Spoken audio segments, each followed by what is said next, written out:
other news, in celebration of Singapore's 60th anniversary, on August 9th, we will be spotlighting influential leaders who represent Singapore's global presence and stand at the forefront of shaping innovation with meaningful impact. Joining me now is Sharon Lim, CEO of the Singapore Venture and Private Capital Association. Sharon, welcome to the show. Thank you very much, Ashley. Sharon, Singapore is considered the gateway to Asia. What factors contribute to Singapore's role as a hub for private capital and innovation in Asia? Okay, let's start with a short lesson on history, shall we?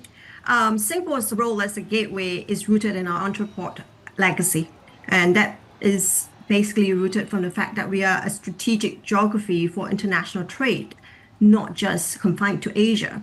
A steadfast commitment to open markets, all culminating to the country's burgeoning role as a hub for private capital and innovation.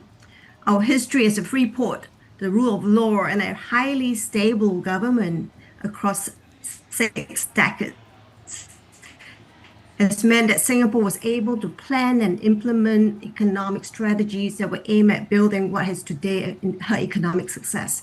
So starting from the rapid industrialization back in the 70s, attracting the large MNCs to fuel a then export-oriented economy, to the 80s, finding new growth engines, including finance and tourism, manufacturing higher value products, to the 90s, forming the National Science and Technology Board, and then becoming A-STAR, which is what stands for Agency for Science, Technology and Research, in 2002 to promote scientific research and nurturing talent, to 2011, a fragmented but clearly emerging startup ecosystem birthed the initiative of what is called Block 71 to house young startup ecosystem in a building that has since grown to actually include China, Japan, Indonesia, Vietnam, and even the Silicon Valley, where startups are basically housed in a place that used to be repurposed in the context of Singapore, like industries. And more recently, as part of the country's broader efforts to deepen the nation's private capital market infrastructure,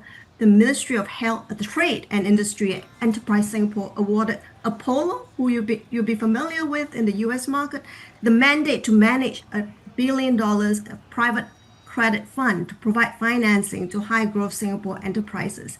On top of all that, there is no capital gains tax in Singapore, which makes it highly compelling for innovators, family offices, and international fund managers.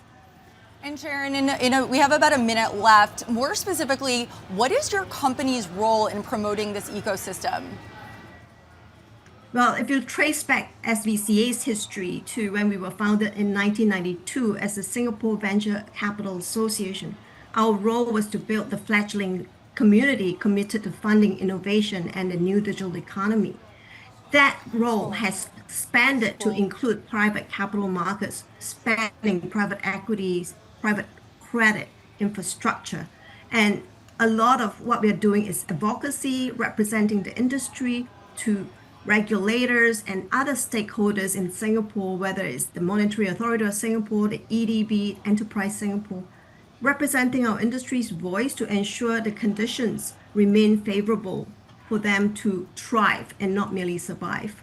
We are also providing professional development for all members and thought leadership in the space of private capital and data transparency and increased collaboration, whether it is in how our members are using AI in the workflows to investing in future. Thank you to Sharon Lim, CEO of the Singapore Venture and Private Capital Association. I'm going to bring it back to Kristen. Amazing things that Singapore has done in the past 60 years, and they're also leveraging AI. It's incredible, Ashley. That was such a great interview, and we're going to continue those conversations, of course, with leaders in Singapore throughout this coming week.